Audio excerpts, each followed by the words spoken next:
Should you be learning Jira on cloud or server? Well, in this podcast, let us talk about whether you should focus on learning Jira on server or cloud.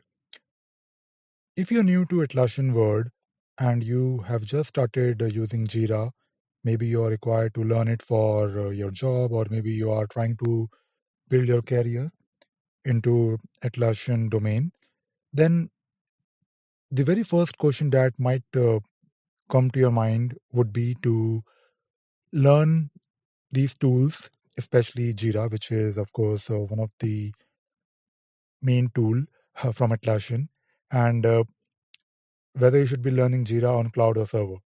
Because in 2019, as of the last quarter of 2019, although the functionality and the features, they are similar, they are quite, I would not say close, but they are quite uh, same. But the differences between cloud and server are getting bigger. The UI has been totally different now for quite a while now. The functionality of few things are also different. There are certain features on cloud that are not on the server, and of course, there are a lot of features on server that are not really on the cloud. And if you also follow Atlassian, their news or maybe their blog, I'm sure you will get this hint that Atlassian is moving towards cloud. So the confusion that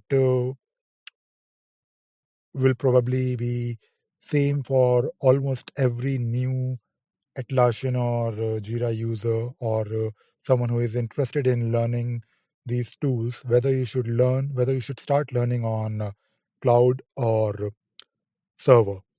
Now, today in this podcast, I just want to share my views and I just want to give you my opinion, what I think about this particular topic.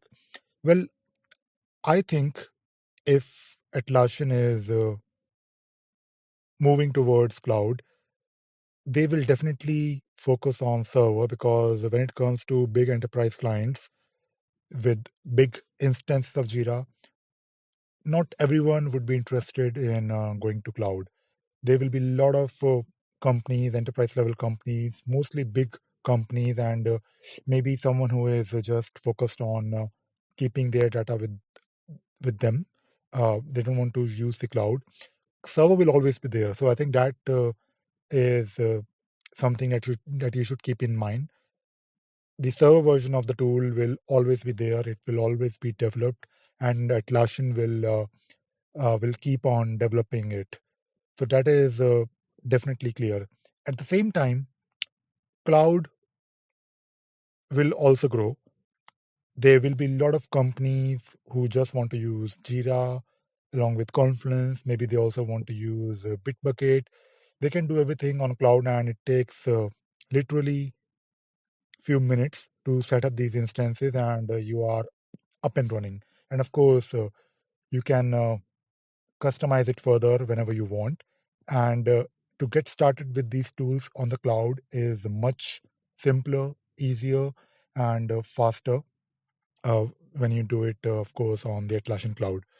Now, when it comes to learning these tools, as I mentioned before, the features, or if I should say, if I have to do a comparison of these features, even now, apart from of course the UI, if you ignore the UI, the way Jira works, for example, is more or less same on cloud and server. I mean, I would say more than 80% of the features are same. And if you want to learn Jira, I would say learn on server. I mean, if you want to learn it properly, if you talk about the certifications test your knowledge of these tools. Let us say, if you're talking about Jira, it will be on the server version, even in 2019. I'm not sure if there is a cloud version of these certifications. Maybe there is. Maybe there will be a certification on cloud. But if you have to learn Jira, if you want to develop your career, or maybe it is part of your job, or maybe you're looking to do a certification, definitely go for the server version. You can definitely learn about cloud. It is not massively different. And to learn these new features on the cloud, like next gen project or roadmap, and of course there are some new features on the cloud that keeps on coming every few months. You can just keep in touch.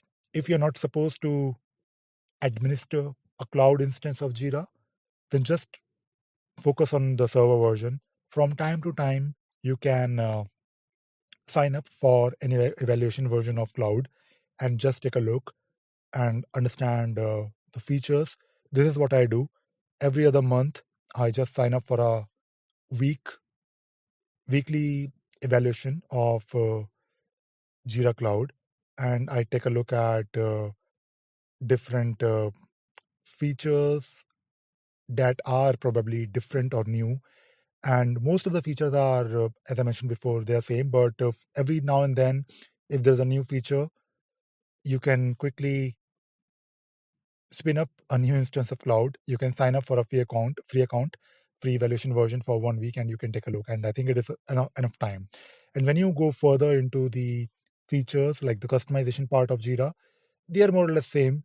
When you talk about the schemes, creating workflows, issue types, of course, the level of customizations that you do on Jira Server is a lot more than cloud, but more or less the functionality of the tool, the native functionality, the out of the box functionality is still the same.